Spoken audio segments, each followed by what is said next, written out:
Thank you very much.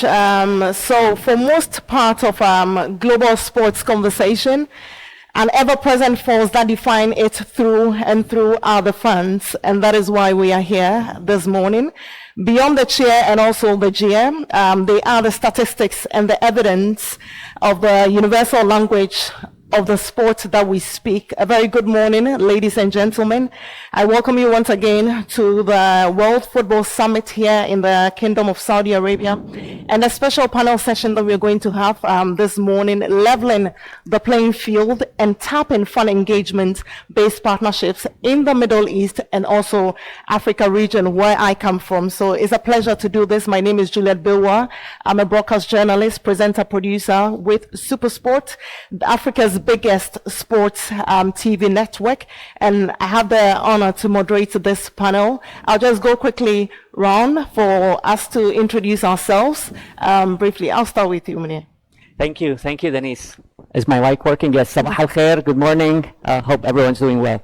My name is Mounir. I'm the CEO of Next Sports. We're a U.S. company with our European headquarters in Spain, and we're opening an office in Riyadh in April soon. We work with sports organizations on helping them modernize their structure and helping them identify new revenue streams. We work with clients such as FIFA, UEFA, the IOC, among many others, and a pleasure to be here with you. Thank you. Hello, my name is Christoph Winterling. I'm the marketing and commercial director of Bologna FC, which is an Italian football club. I'm happy to be here. Thanks for the invitation. And it's the first time for me actually in Saudi Arabia. And it's a big honor, and it's very exciting because I see a country which is expanding a lot, which is a very young country with a lot of young people, very talented and motivated. So I'm happy to be here. Okay, Denise, briefly. Yeah, thank you very much. I'm Denise Menassan. I'm the Managing Director for Nielsen Sports for Middle East, North Africa, and APAC regions. We are the global leader in data analytics and insights. We work with sponsors and rights holders to help them understand their fans and also measure their sponsorship investments. Michael? Yeah. Check the microphone for us. Yeah.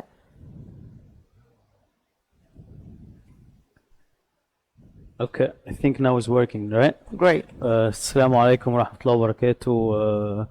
Thank you, guys. My name is Hassan Elkasam. I'm CAF Commercial Director, Confederation of African Football, and happy to be here with you guys.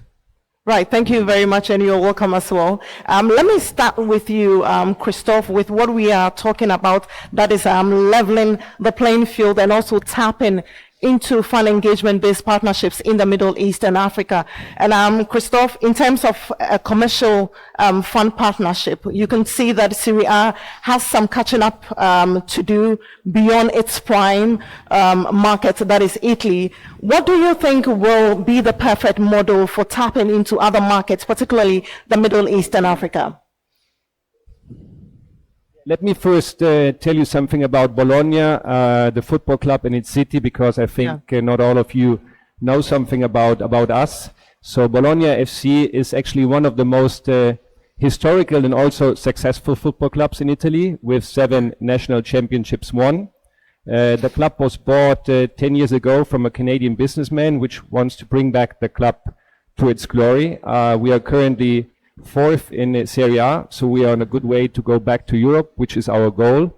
We have invested heavily in the last years, not only in players, but also infrastructure, technology, and we want to go on that path. Bologna itself is a city in the center of Italy. It's known also for his university. It's actually the oldest university in Europe, and we have somebody on this panel who was studying in Bologna. So I was happy to hear that. It's actually also a city which is famous for his food, but also for, it's called Motor Valley, so for the cars. So we have Lamborghini as a headquarter, we have Ferrari close to it, and also Ducati.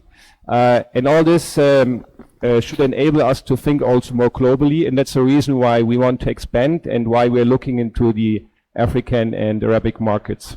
Right, but Christoph, let's get into that. What do you think the perfect module will be? Like we asked, that Serie A has a bit of catching up to do in terms of the space they operate in to tap into other markets as well. For example, the Middle East and Africa. Yeah. Briefly. So I mean, we heard already about Serie A that they opened an office, and I think they're doing a great job. Talking about Bologna, for us the perfect model is a model to do it with partners, because we know that we can't do it alone. And our partners will be obviously Serie A. Again, they opened up offices in different regions, also now in Abu Dhabi. They're doing a lot of activities, grassroots events, and also opening up different communication channels.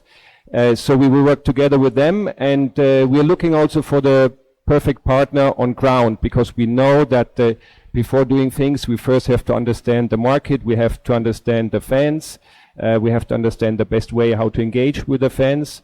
So we are looking for a partner for 360 degrees, where we can open up our communication channels, where we can activate also our technical team, organizing grassroots, coming over for friendly games. And obviously we need a successful field, which is always very helpful. Right, thank you very much. Now, I'll come to you, Hassan, for the Confederation of African Football. I'm sure that Africa offers also a neutral traction in terms of fun goodwill when it comes to partnerships. Do you think a lot has been done over the years to win over some commercial fun numbers in the Middle East region? Thank you, Juliet. I think the Middle East and North Africa is one of our our biggest markets in Africa.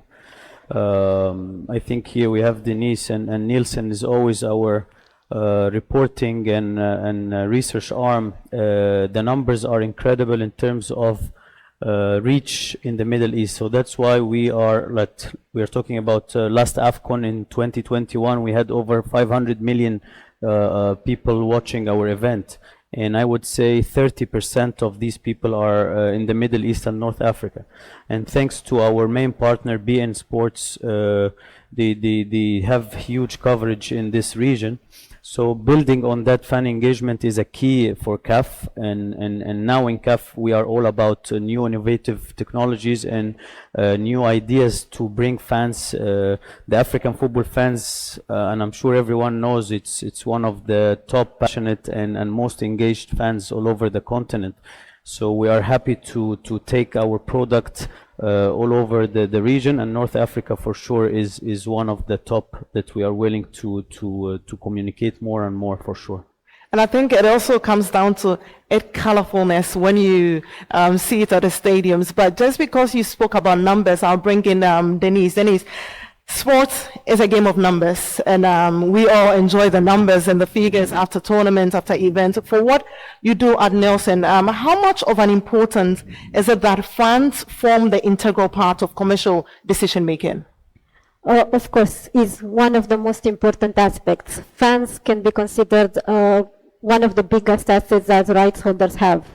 We speak with fans every day. We run surveys with them, and we ask about their sports interest, fan behavior, media consumption, but also purchase intent.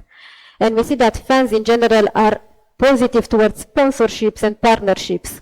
So this gives a good opportunity for all the rights holders to bring partners on board that are relevant to their fan groups.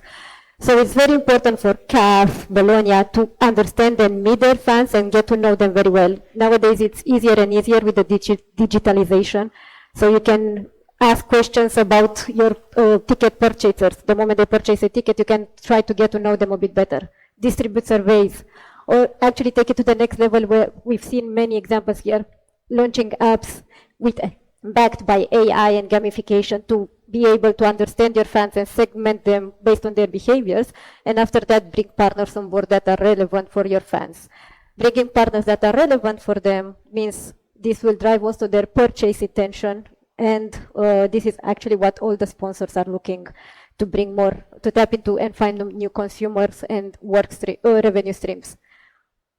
And I'm sure it excites you as well when you see the fans not just watching the football matches, but like you mentioned, they have their phones in their hands. It is exciting times because you wouldn't get more of that and more of the funds as well. But let me bring in Mounir. What challenges do modern sports properties face when developing fan engagement strategies? And you can also talk to us about some of the opportunities that digital transformation also present in this commercialization of digital content. Yeah, thank you for the question. I think all sports organizations, independently of geographical region or independently of the type of organization it is, whether it's a football club, whether it's a football federation, whether it's a football league, or whether it's like a non-football entity, they're all looking at creating more efficient operations and creating more and more customized services and products around the world. In the work that we do with our clients, we always start from the basic questions of why. Why do specific actions? Why take specific activities? And in all of the conversations and all the projects that we carry out, data and digital tend to be a common theme. Over the past 10 years, we have seen lots of sports organizations making quite an aggressive move to start collecting data about their fans and followers, who might be in the millions, following them on social media, but the properties usually would not know the exact names of the person, where do they live, where do they come from, and what are their appetites or inclinations, right? So that move towards collecting data coincides also with the move of developing direct-to-consumer strategies and developing appealing services and appealing products beyond the geography, right? We heard Christoph mentioning that he is in Bologna. Bologna and Italy is a primary market for them, but of course they're looking at expanding beyond the geography of the country. When we talk about digital transformation, it's an overarching topic really that houses underneath it all of the technological data and digital related activities that happen. In some of the cases, for example, that we have worked on, non-football related with the International Federation of Olympic Wrestling, we've been working with them for a couple of years. We helped them develop their digital transformation strategy to begin with, and then we helped them develop both the front-end digital products as well as the back-end digital technologies that they needed to have so that they can capture data and then develop new products and new services. They recently launched a new product online that is proving to be, that is hitting all of the KPIs, and it seems that next year they will want to double down on that. So when we think about digital and data and tech, we start with the why and then eventually move on to the how. Right, thank you very much, Mounir. But it's important to come back to you, Christoph, for us to not just Bologna, but now look at the Italian football perspective. If you look at it, how much potential do you think exists in these markets that will be enormous between, or it would benefit the Italian football?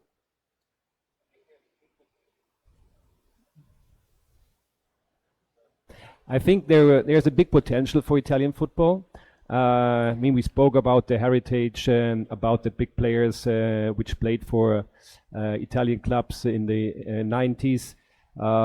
But also looking into the future, there are a lot of opportunities coming up. It's currently a championship which is very competitive with a lot of big brands which can win a championship, bringing in also big and famous cities.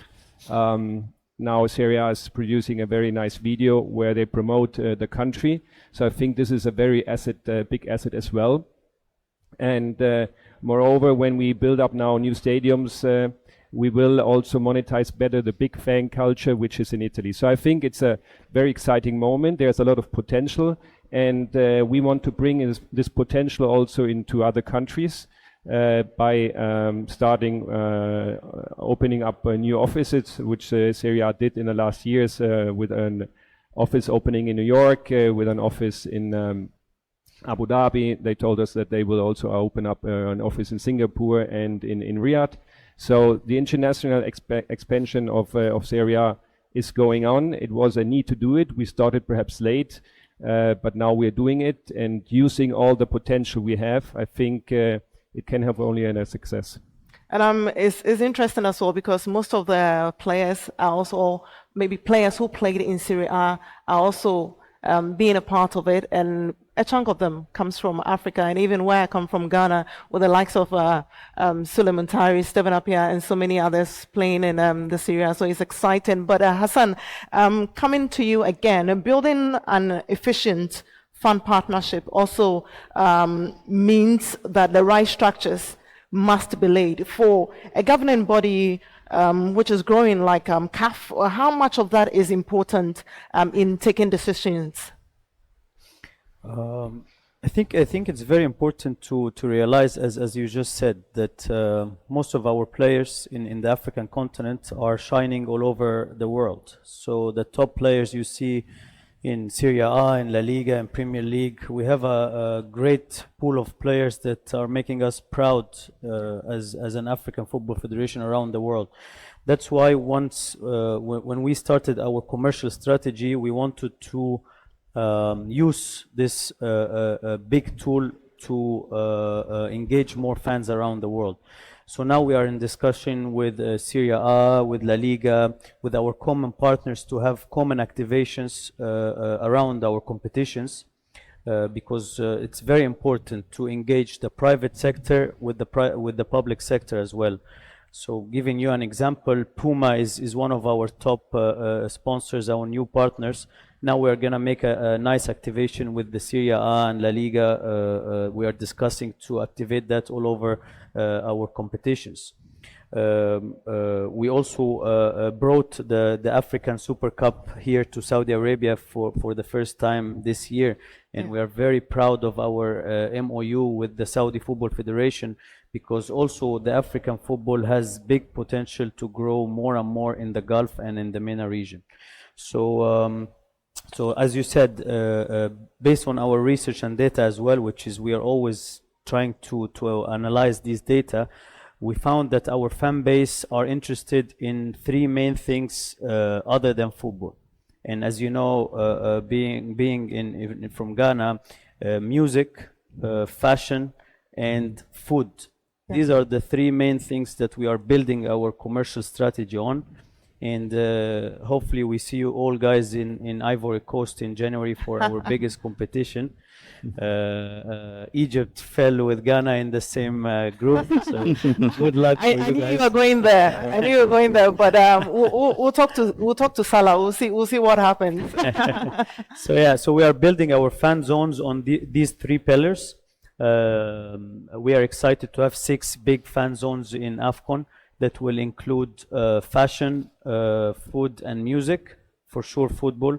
So these are the main pillars that we are working on to upgrade all the structures and fan base.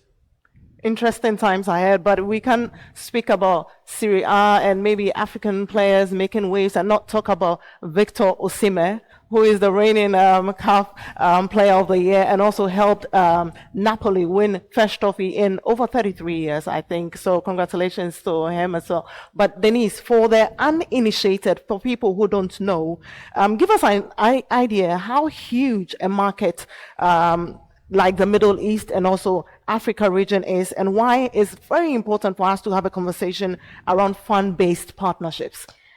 Africa is the second largest continent, so we say around 1.4 billion people. Middle East has smaller countries, Saudi Arabia with the biggest ones, 35 million people. The common thing between the two regions is their passion for sports and passion for football. We see more than 2/3 of the population being football fans, which makes it a huge platform for all the rights holders in football to engage with. One difference is that here in the Middle East we have the fans being very much connected, access to internet, mobile broadband in a significantly higher level than Africa, which gives again any club or any rights holders the opportunity to engage with them easier. So country by country, as a rights holders, when you have to make your strategy, you need to look how you can address each fan base. But in Africa, Ghana, Nigeria, Egypt, all of them have big populations and all of them are very big football fans. So anyone who wants to tap into this market, they will have a strong base to start from. It's very important to to have a personalized, customized strategy to appeal to this fan base. And as Hassan said, identify their interest and tap into those interests and bring them on board. Thank you very much, Denise. We'll be going around one more time again, but Mounir, personalization, I will always say, is key to driving content partnerships, especially when connecting stakeholders together with audiences, which are also really key to their market. How are sports properties capitalizing on this? Yeah, but personalization is key, you know, and I think if you just look here at the football properties that we have on stage, we have an African Confederation and we have an Italian football club. So the way that the Italian football club would communicate on the Italian market would be very, very different than how it communicates in different countries around Africa, and that would be different from how they would communicate here in Saudi Arabia, right? So understanding the nuances of the country or of the region is of prime importance. Now, understanding these nuances goes hand in hand with the capability of actually collecting enough data points on your fan base in the different regions and enabling yourself as a property not only to be satisfied with collecting like isolated data points once a year or once every 2 or 3 years, but coming up with like a data collection strategy so that you're enriching your database with knowledge around who the fan base is. When our clients start to think about data, they tend to think about demographic data, so age, gender, location, and we encourage them to think more and more about digital behavior data, not just demographic data. Hassan brought up a very, very important point about what else do our fan base like, right? They like music, they like fashion, and like food, yeah. right? Now, as adding on to this, the digital behavior component would allow, in this case, Hassan to build a 360 view of the fan base and start coming up with a personalization strategy when they are internationalizing. Right? The capability of tapping into local audiences is out there for anyone to grab. It's very easy to download reports. It's very easy to read reports. It's very easy to get hold of data from Nielsen Sports. However, once you come up with, like, it's almost like the constellation of data or the constellation of information that you need so that you are really building the 360 profile, you'll discover that Nielsen is a key component of that. You'll find that reports coming out from other agencies are key components, but then you'll find also that you as a sports property have a role to play in terms of setting yourself up to being able to collect and harness and build upon all of the knowledge that you are developing. I'm from Lebanon. I grew up for a big chunk of my life in Italy. I lived in the US and now I live in Spain. My wife is Spanish, my family is in Spain. So when I travel around different countries that I have lived in, I observe the same piece of content, the same piece of product, sometimes coming from sports, sometimes not coming from sports, from like the food and beverage or consumer electronics market, being told to me in different ways. And I think this is the beauty of thinking about personalization and the beauty of taking the same product and then cutting it and dicing it in different flavors so that it appeals to the local market. Right, thank you very much. It's always good to get diverse opinions, especially across the world. But Hassan, finally coming to you, for tournaments like the Africa Cup of Nations, which you mentioned is coming up, and also we've seen that CAF, so many innovative ideas coming up with new events. Why is it important to level the playing field, especially of fan partnerships? You know, Juliet, now in CAF, we are not only looking for partners or sponsors who help us financially. Financial is an important aspect, but what our main objective in CAF is to look for partners that help us grow the game and grow and develop football all over the globe. We are not only a continental confederation, but we are now competing and want to compete with the best. So that's why it's important when we pick our partners to be on top of the top level. We have amazing product that we are pushing. Not only for men's, we have a great women's competition with the Women's Champions League and the Women's AFCON, building on the AFCON coming up in January. And one of the main things that we ask our partners, and we make it mandatory in our contract relationships, is the activations. We don't like to have activation on paper and then you come on ground and you don't see anything happening. So we make sure that we have a mandatory contractual obligations for our partners to activate. And with activations, we mean not only during the AFCON in Ivory Coast, but to all our fans all over the globe. We have a lot of fan base in North America and South America. We were surprised by the numbers lately also in big parts in Europe. So we need to reach all these fans with our products, not only in the hosting country, but also in other parts of the region. So this is very crucial for us to work on and keep developing all the time. It will be exciting to see. Denise, I'll give you the final word. I'm sure that the numbers will keep going up from here. Yes, for sure. Football is already a big sport here, so it's a top sport in the region. As Hassan mentioned, that we have fans all over the world. Very important is that everyone works together, brands, rights holders, to bring this interest even bigger, because interest at the end of the day is translated into participation, and participation in sport means a healthier society.